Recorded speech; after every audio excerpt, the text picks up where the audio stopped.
দেখুন, আজকে যে বিষয়টা নিয়ে কথা বলছি সেটি হলো যুবসাথী। মানে আজকে যুবসাথী বিষয় নিয়ে কথা বলবো। আর যুবসাথী বিষয়ে বেশি কিছু বলার নেই। এখন যেটা বলার শুধু হলো সেটা যে ব্যালেন্স ঢুকছে না কেন, বা আপনার ব্যালেন্স ঢুকছে না কেন। ম্যাক্সিমাম ক্ষেত্রে দেখা গিয়েছে যে 14 তারিখ, আজকে 14 তারিখ, এই 14 তারিখ অব্দি ডেট আছে যে ব্যালেন্স মানে দেওয়ার। যারা যুবসাথী আবেদন করেছিলেন তারা প্রত্যেকে 14 তারিখ অব্দি 1500 টাকা করে ভাতা পেয়ে যাবেন, কিন্তু দেখা গেল যে এখনো বহু মানুষ বাকি আছে যারা কিন্তু এই 1500 টাকা ভাতা এখনো পাননি। তাদের মোবাইলে মেসেজ চলে এসেছে, তারা মোবাইলে মেসেজও পেয়েছেন যে আপনার যুবসাথীর কারণে আপনার অ্যাকাউন্টে 1500 টাকা জমা করা হলো। এই ধরনের একটা মেসেজ প্রত্যেকে হয়তো পেয়েছেন। কেউ কেউ হোয়াটসঅ্যাপ পেয়েছেন, কেউ কেউ এমনি মেসেজ থেকে, ইনবক্স থেকে পেয়েছেন, যেটা সিম থেকে দেয়। আবার অনেকে দুটোই পেয়েছেন, তা সত্ত্বেও তাদের কিন্তু টাকা ঢুকেনি। এমনও অনেক আছে। আর যাদের টাকা পেয়ে গেছেন তাদের তো আর কিছু বলার নেই। তো আপনার যদি টাকা না ঢুকে এর কারণ কি? এর কারণ মূলত হতে পারে দুটো।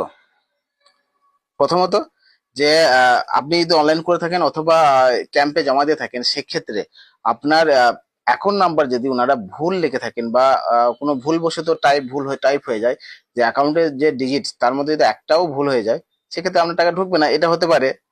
এবার সেইটা ভুল হয়েছে কিনা আপনি কিন্তু চেক করতে পারবেন না, কারণ অনলাইনে এর স্ট্যাটাস চেক করা যাচ্ছে না।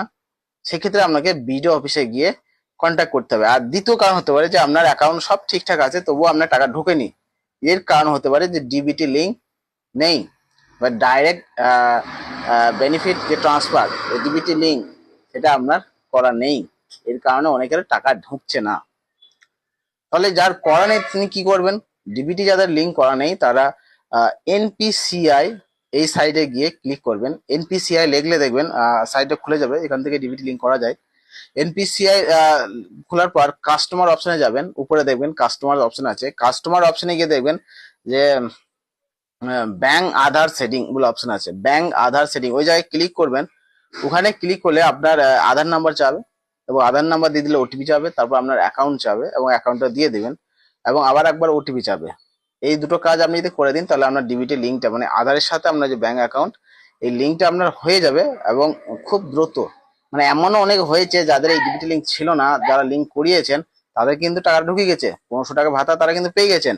এই মূলত দুটো কারণ, যে এই ডিবিটি লিঙ্ক ফেল অথবা আপনার অ্যাকাউন্টের ডিজিট যদি টাইপ করতে গিয়ে ভুল হয়ে থাকে, এই দুটো কারণে কিন্তু আপনার অ্যাকাউন্টে টাকা আসেনি।